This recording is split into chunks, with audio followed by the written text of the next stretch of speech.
Hello student, once again I am here with you and this is your story session and the topic name is The Lion and the Hare.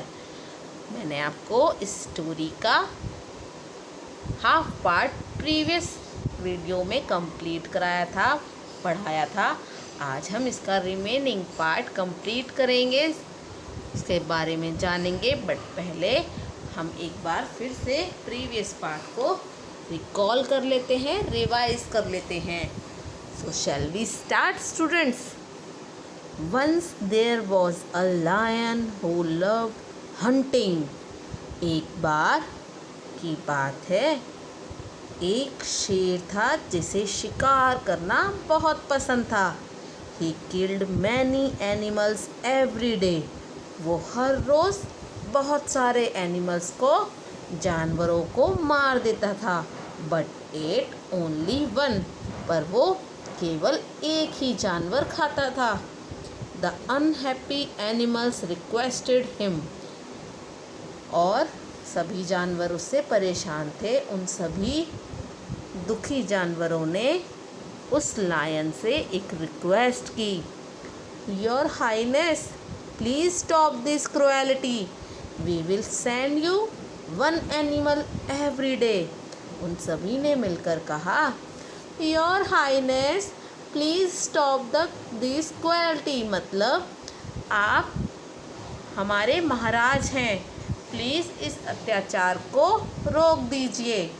हम हर रोज़ आपके पास एक जानवर भेज देंगे। The lion agreed happily.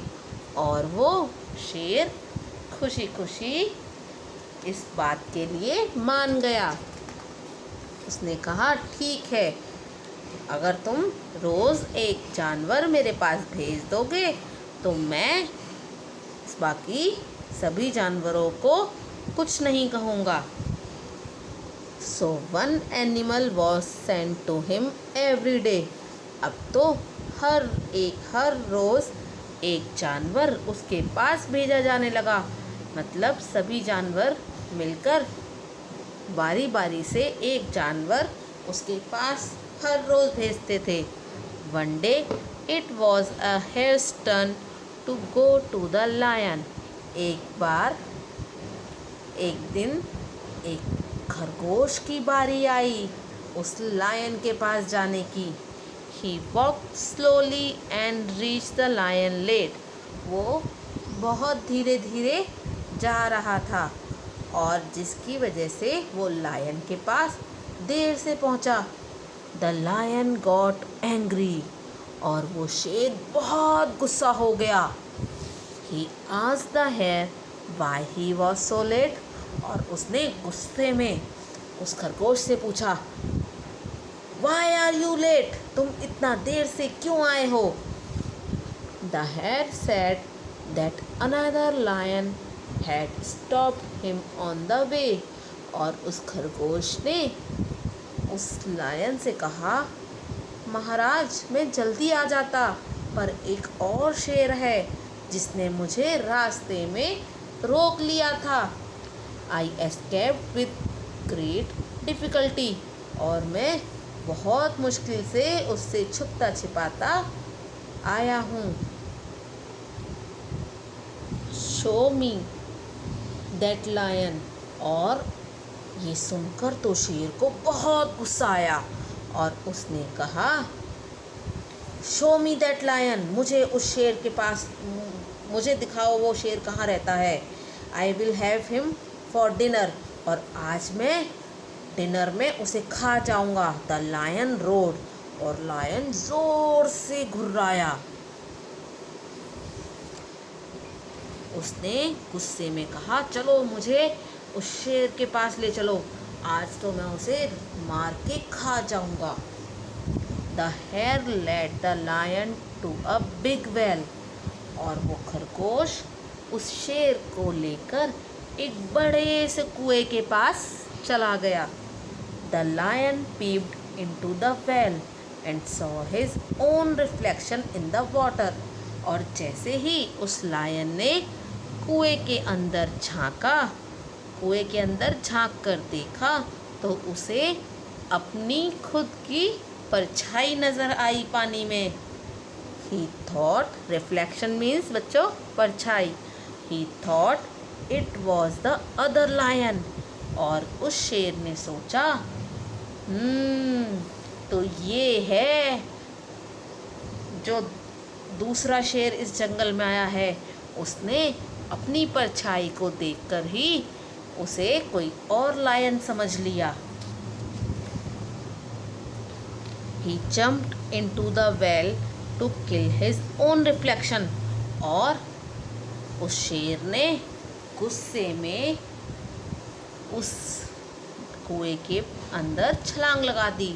उसने कहा आज तो मैं इस शेर को, जो उसे अपनी रिफ्लेक्शन नज़र आ रही थी, उसने उसे कोई दूसरा शेर समझा, लायन समझा, और उसे मारने के इरादे से उस कुएं के अंदर वो कूद गया। द फुलिश लायन ड्रॉन, और वो मूर्ख शेर पानी में डूब गया। मूर्ख हुआ ना, अपनी ही परछाई को पहचान नहीं पाया। उसे लगा कि कुएं में तो एक और शेर रहता है, और वो उसे मारने के लिए कूद गया। और लास्ट में क्या हुआ, वो पानी में गिरते ही डूब गया। The other animals lived happily after that, और उसके बाद जंगल के सभी जानवर खुशी खुशी रहने लगे। तो बताओ बच्चों, कैसी लगी आपको ये स्टोरी? आई होप आपको ये स्टोरी पसंद आई होगी। अब बात करते हैं इस स्टोरी के मोरल की। तो आपने स्टोरी से क्या सीखा बच्चों? स्टोरी का मोरल है wisdom is stronger than strength. बुद्धिमानी या बुद्धिमान व्यक्ति शक्तिशाली से भी ज़्यादा स्ट्रॉन्ग होता है, यानी कि शक्ति ही हर वक्त काम नहीं आती। हम अपनी बुद्धि से शक्तिशाली को भी हरा सकते हैं।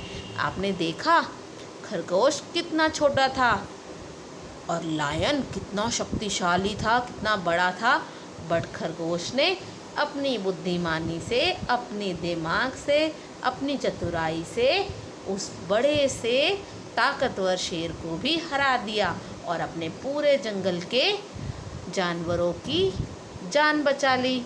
तो कैसी लगी बच्चों आपको ये स्टोरी? आई होप आपको ये पसंद आई हो।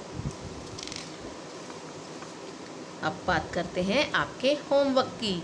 पेज नंबर 20 पर आपको देखिए कुछ पिक्चर्स नज़र आ रही हैं। Look at the picture and arrange the story in proper sequence by providing each picture a number. आपको यहाँ पर जो पिक्चर्स नज़र आ रही हैं, आपको उन इस पिक्चर्स को स्टोरी के अकॉर्डिंग करेक्ट सीक्वेंस में लगाना है। यानी कि आपको बताना है नंबर्स के थ्रू कि पहले कौन सा वाक्य हुआ, उसके बाद कौन सी घटना हुई, उसके बाद कौन सी घटना हुई। इसी तरीके से आपको इसे सही सीक्वेंस में लगाना है। तो है ना इंटरेस्टिंग वर्क? ये तो आप इजीली कर पाएंगे क्योंकि आपने स्टोरी बहुत ध्यान से केयरफुली सुनी है। हम फिर मिलेंगे नेक्स्ट सेशन में। Bye bye.